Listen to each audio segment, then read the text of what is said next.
Next up, we're going to talk about all the different igneous forming minerals.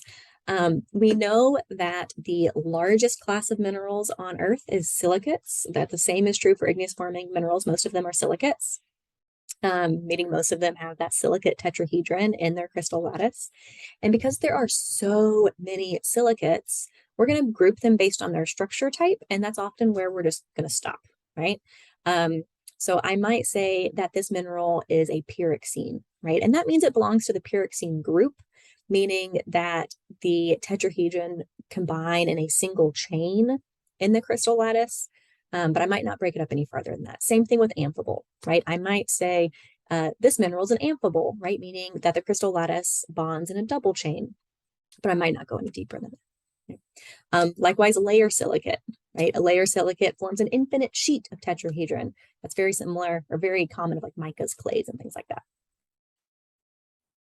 All right, now I'm going to give just a very long list of igneous rock forming minerals that are found in Earth's crust. And they're ordered by how common they are. Okay. And anytime you see an orange blast in the corner, that indicates that not only is it common, it's actually important to economic geology and the geology we're going to be talking about in the class. So you should pay extra attention to those. Right? Now, again, I'm going to list out a lot. I really want this just to be a resource for you to come back to. I do not want you to memorize all of these. That's far too much, right? So the ones with the orange blast in the corner, make sure that you can remember them. You're familiar with them. You don't have to memorize them. The ones without the orange blast in the corner, think of it as a resource, right? You can just come back to this later if you really need to know about it, right? So Plagioclase Feldspar, this is an important one. You should be very familiar with this one. Feldspar is the most common rock forming mineral in Earth's crust, the most common, even more common than quartz, right?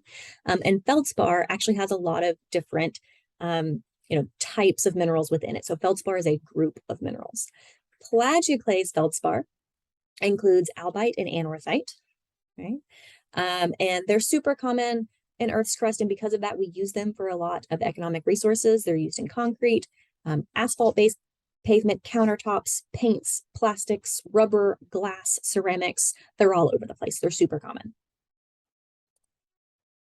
And here's a ternary diagram just so you can see that we've already seen this one before, right? The percentage of albite versus anorthite versus orthoclase, which we're going to see next, another type of feldspar, and how common they are on Earth, at what temperature they typically form, all the different names for all the different combinations. For example, labradorite is a feldspar that's about 50% between albite and anorthite. And I say labradorite just because anybody who's ever been to a gem shop knows this one. It's that super shiny, almost like peacock color. It's gorgeous. All right, next up, potassium feldspar, also commonly called orthoclase. In class, I'll use potassium feldspar and orthoclase almost interchangeably. However, orthoclase is just one type of potassium feldspar. We also have microcline, sanidine, and all of these are polymorphs based on the temperature that they formed under. So these are super common in igneous and metamorphic rocks. So, I mean, super common in igneous, obviously, they're a large percentage of granite, right? It's that pink part of granite. They are commonly used in ceramics as flux. They make up glass. They go into enamel and glazes. They're common in cleaning compounds, right? So you have definitely touched and used potassium feldspar today. And here's not a ternary diagram. This is just a 2D XY diagram of the molecular percentage between albite and orthoclase and the temperature that it can form at. Right? Showing you that temperature at which these minerals form is a huge determinant of what minerals actually produced. Next up, quartz. Obviously, this is an important one, right? They're just like feldspar. When I say quartz, it's not just one mineral. It's actually a group of minerals that are all polymorphs, meaning they have the exact same chemical formula, but the bonds between them, right? The shape of that bond, that crystal lattice, can come in different shapes, different structures. So, for example, we've got tritomite, cristobalite, stishovite, right? There's lots of different types of quartz. They're super common in crustal rocks. They're a common constituent in igneous and sedimentary and metamorphic rocks. They're super resistant to weathering. We know that silica tetrahedron bond on their vertices, so they have that very strong chemical bond there. And again, this is super common in our everyday life, right? We use it in glass, in ceramics, in sand and gravel, and construction material, in silicon chips, and solar cells, right? So this goes into technology. Quartz is super important. All right, the next few aren't as important, so I'm just gonna let you know they're here as a resource if you want to come back to them. We've got Nephilim, Leucite, Sodalite, super pretty one, not super important one. Instatite, Pigeonite, another really pretty one that's not super important. This is a clinopyroxene, as I said, right? A lot of them I'm just going to call pyroxenes. An augite, there's a lot of ionic substitution going in here. There could be a lot of different chemical formulas. Ergerin, I'm not sure if I'm pronouncing that correctly. And finally, coming to one you should know. So here we have hornblende. This is another one with just a ton of ionic substitutions that are possible. Hornblende, I'm saying it's super important because it is one of the most common rock forming minerals, right? It's in many igneous rocks, it's in many metamorphic rocks, it's an amphibole, right? So it's a member of the amphibole group of silicates.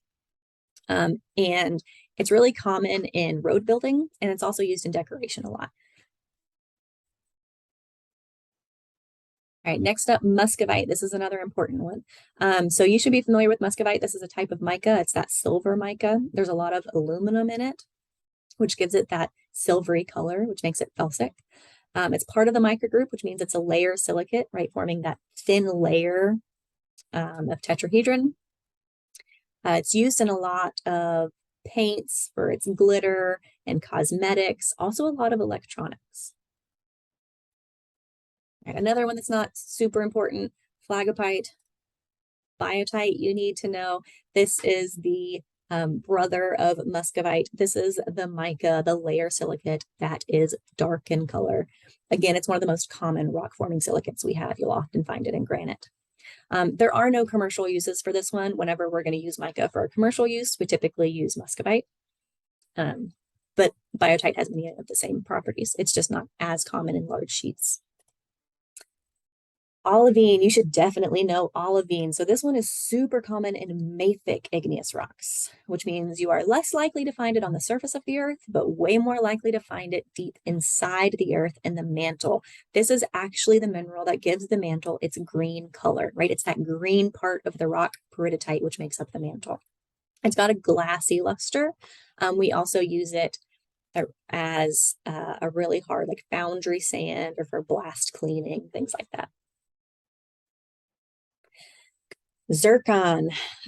So zircon is not as common in rocks as the other ones we've talked about, but the reason I'm saying it's so important, even though it is a rare earth element, so it's not very common, I'm saying it's really important because we use it in nuclear reactors and as an industrial material, right? So economically, it is very important, even if it's not super common on Earth relative to the other ones we've talked about.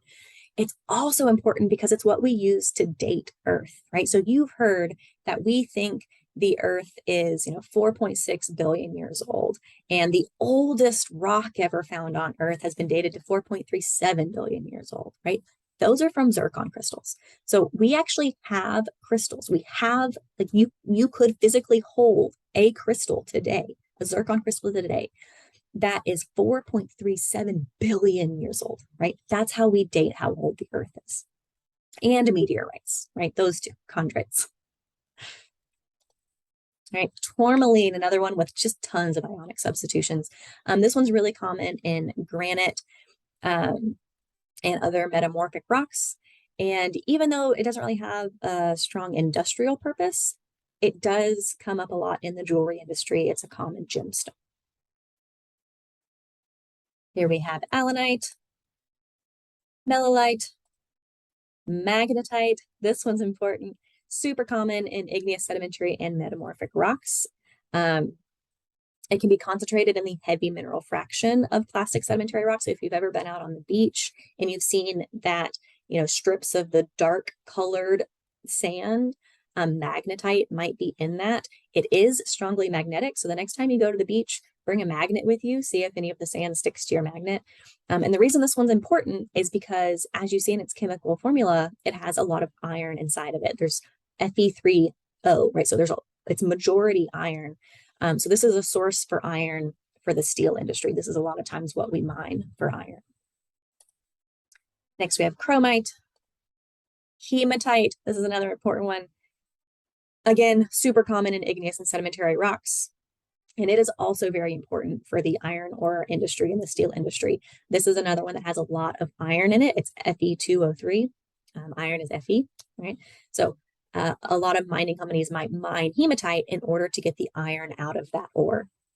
This is another one that you might find as part of that heavy mineral fraction along our beaches. Ilmanite, another one that you might find in that heavy mineral fraction of our beaches, another iron and titanium ore.